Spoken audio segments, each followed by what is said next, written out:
even heard of the unlawful action title Kane and Lynch, you probably know that the title characters are a violent couple of guys with questionable histories. If you're familiar with the Hitman series, you know that the developers at IO Interactive are capable of doing shocking things as well. Their latest stab at a gritty, blood-soaked crime drama definitely hits the mark with a Hollywood-caliber story and a high body count.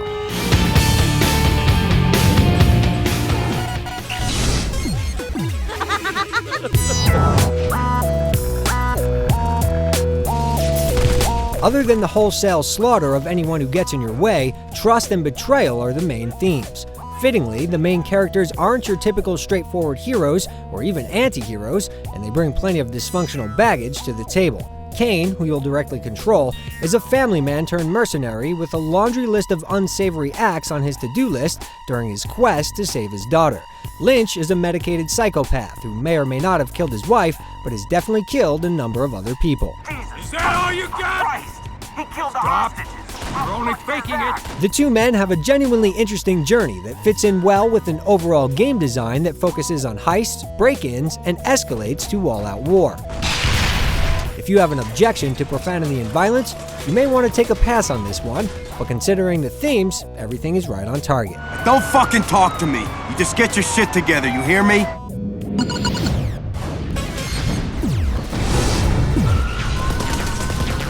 Snap the fuck out of me! In a lot of ways, Kane and Lynch isn't so different from other third-person shooters. You have guns, you have grenades, and you can kill people up close and personal if you have to.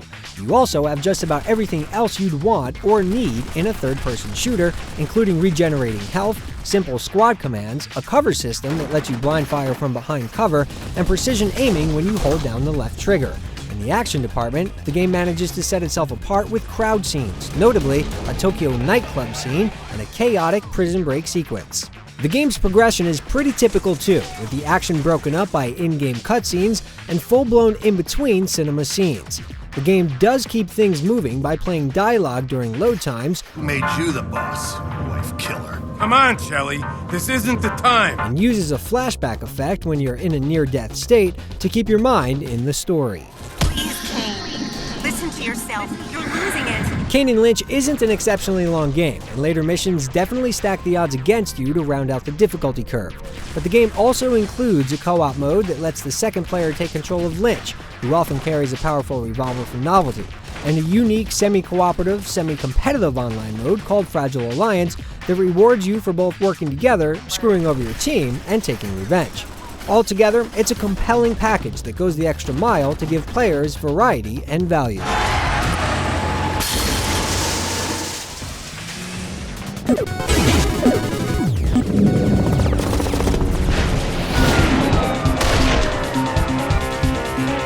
Kane and Lynch has a certain feel to its gunplay that's generally satisfying, but may frustrate players who want total precision control and consistency. It feels great when you gun someone down with a short burst, but many weapons aren't accurate at range, and while you may be right on target, your character will continually miss the mark. The cover system is automatic and pretty consistent, but you will run into problems knowing exactly when you're out of danger or in position to make a clear shot. Squad commands also work well, but your team will sometimes get themselves killed. Like life, you have to take the good with the bad. The game does so many things well that you can forgive it for not doing everything perfectly, and the overall experience will be a positive one for action fans. One thing that works nearly perfectly is the game's approach to death. If you're taken down, your colleagues have the chance to revive you with an adrenaline shot, and you can do the same for them. This doesn't mean you're invincible though. Too many shots and you'll overdose and need to start over from your last checkpoint. The game has a natural escalation from easygoing to murderously tough, putting you up against cops first, mobs of cops later, and eventually a small army of trained mercenaries. While you get more backup from your crew and more powerful weapons as you go along, there aren't a lot of new concepts introduced. Fortunately, you'll have all the tools you'll need, and gameplay stays fresh for the full run.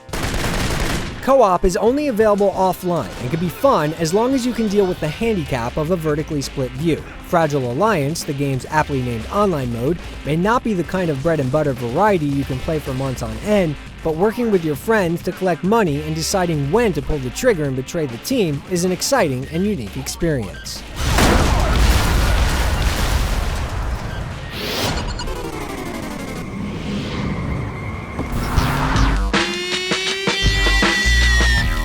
While Kane and Lynch doesn't exactly pack a visual punch, its semi-stylized, semi-realistic visuals and nice touches like Kane's unnatural bald spot still make it a genuinely good-looking game. Explosions, especially rocket-propelled grenades, feel a little bit weak visually, but mood and atmosphere help make up the difference. Voice work may be the absolute high point of the presentation, with solid voice work backing up a very solid script. We could have gone to the hotel first. 12 hours on a fucking plane, my neck is killing me. Stop bitching. We still got a long night ahead of us. Bitching? I'm not bitching. I just hate being ignored. The right combination of gameplay elements and design decisions make Kane and Lynch easy to recommend to crime junkies and anyone who enjoys a little therapeutic video game violence. A well-executed plot really makes the game, while the multiplayer editions add replay value and variety.